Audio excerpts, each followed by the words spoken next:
Oke, Assalamualaikum warahmatullahi wabarakatuh. Selamat eh, pagi atau siang ataupun malam untuk teman-teman semua. Untuk kali ini saya akan coba menjelaskan tentang ANOVA atau analisis of variance seperti itu. Jadi ANOVA itu kenapa dibutuhkan gitu ya? Karena di dalam ANOVA itu kita dapat menganalisa lebih dari dua kelompok gitu ya. Kelompok data yang diwakili oleh rata-ratanya gitu ya secara bersamaan.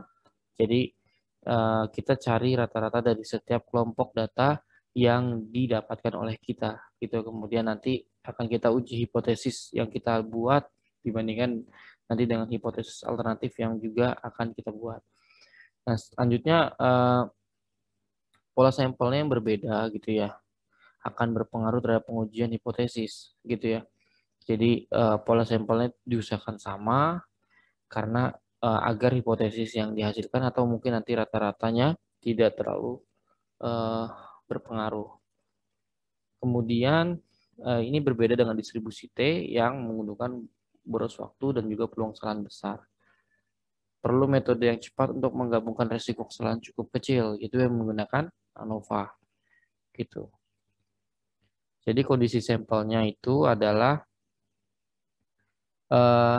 jadi kelompok berasal dari satu populasi yang sama gitu. Makanya hipotesis yang dihasilkan adalah tidak ada efek yang signifikan dari perlakuan gitu ya. Jadi efek di sini berlaku terhadap rata-rata dari setiap kelompoknya gitu. Jadi kalau hipotesis awal kita diterima, maka dinyatakan bahwa tidak ada efek yang signifikan dari perlakuannya.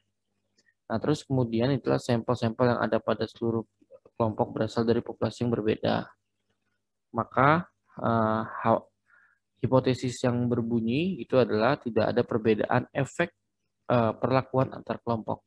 Gitu. Jadi konteks dari hipotesisnya nanti akan disesuaikan dengan kalian mengambil dari bagaimana dari sumber apa.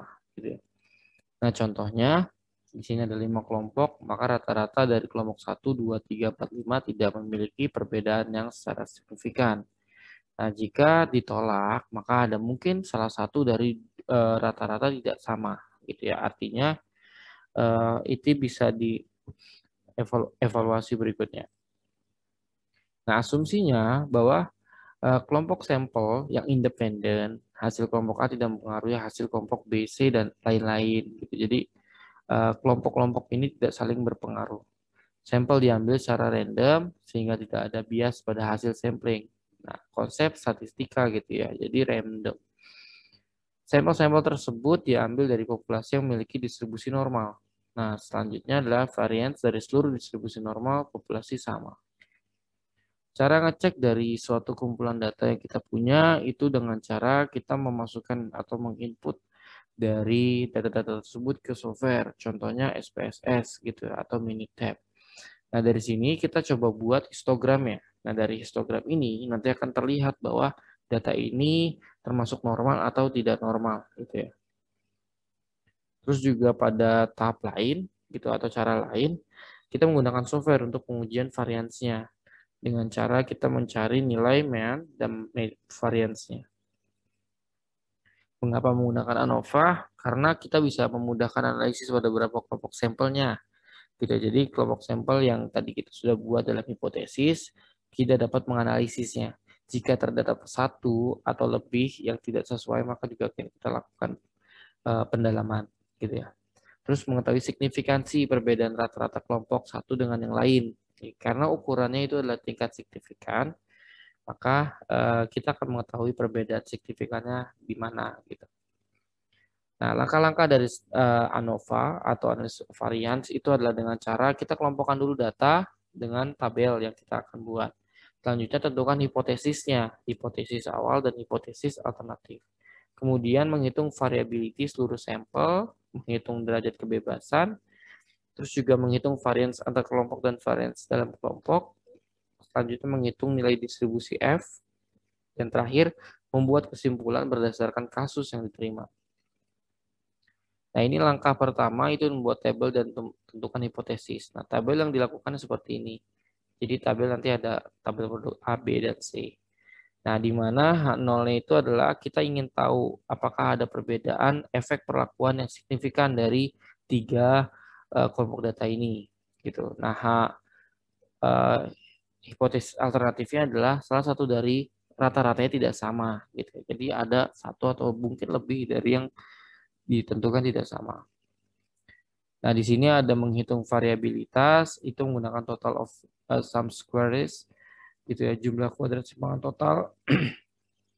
Terus juga ada variability antar kelompok dan variability dalam kelompok.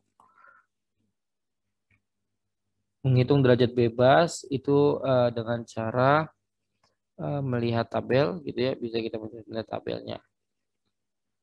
Terus menghitung variance antar kelompok, variance dalam kelompok baik untuk antar kelompok maupun dalam kelompok sering disebut sebagai deviasi rata-rata kuadrat. Nah, dengan cara SSB gitu ya dibagi VSSB. Nah, ini kita proses menghitungnya, kita hitung, kemudian nanti akan kita tentukan dari tabel. Nah, nanti hasilnya berapa, nanti akan dibandingkan. Oke, selanjutnya ketika kita sudah mendapatkan nilai F hitungnya gitu ya, dan F tabelnya, kemudian kita bandingkan F hitung dan F tabel itu. Nah, di sini ada dua kondisi. Jadi jika F hitungnya lebih besar dari F tabel, maka hipotesis awal ditolak. Tapi jika sebaliknya hipotesis hitung lebih kecil daripada hipotesis tabel gitu, maka hipotesis kita diterima. Gitu. Jadi kesimpulan, jadi di sini apakah perlakuan gitu, memiliki efek yang signifikan pada tabel, pada sampel data atau tidak? Jika hasil tidak signifikan, berarti seluruh data sampel diasumsikan sama. Nanti terakhir, jika perlakuan menghasilkan efek yang signifikan, setidaknya satu dari rata-rata sampel berbeda dari rata-rata sampel yang lainnya. Seperti itu. Nah, jadi segitu dulu pembahasan dari ANOVA. Mungkin nanti dilanjutkan di minggu depan. Kita akan membahas tentang juga tugas kelompok yang mungkin akan kalian kerjakan. Seperti itu. Nah, cukup sekian dari saya. Terima kasih. Sampai jumpa di lain waktu. Saya tutup. Assalamualaikum warahmatullahi wabarakatuh.